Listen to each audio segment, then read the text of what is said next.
जो प्रश्न विद्यार्थी सोडून देत असतात ना, तोच प्रश्न वारंवार रिपीट होत असतो आणि त्याच प्रश्नाचं पोस्टमॉर्टम या ठिकाणी केलं जात असतं. जसं की हा प्रश्न बघा, जर या तीनही पदांची बेरीज केल्यानंतर 1 येतं, त्याचप्रमाणे या तीनही पदांची बेरीज केल्यानंतर पी येतं, तर पी बरोबर किती हा प्रश्न तुम्ही पुस्तकामध्ये शोधला तर तिथे तुम्हाला लक्षात येईल की हा प्रश्न सोडवण्यासाठी लय मोठा कुटाणा केलेला आहे.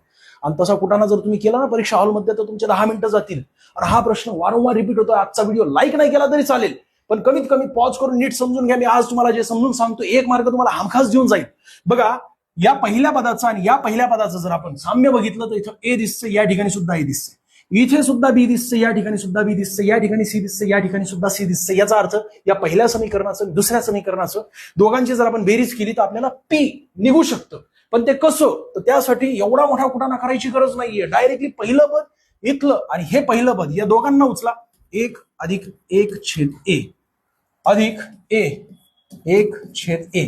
आता बघा, छेदस्थान समान असल्यावर कॉमन निघत असतं आणि अंशस्थानांची बेरीज करायची असते. तर अशा वेळेस आपण काय करणार आहोत, छेदस्थान 1 अधिक a आणि अंशस्थान काय येणार आहे 1 अधिक a.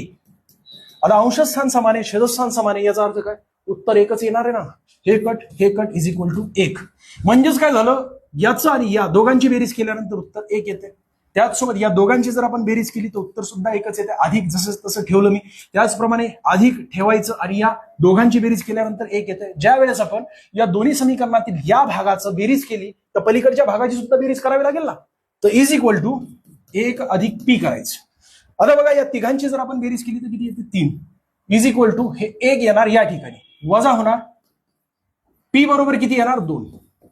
आपलं उत्तर आपल्याला मिळालं. या ठिकाणी तुम्हाला 2 ठेवायचे आणि नवीन समीकरण सोडवायचे. व्हिडिओ आवडला असेल तर लाईक करा, जास्तीत विद्यार्थ्यांना शेअर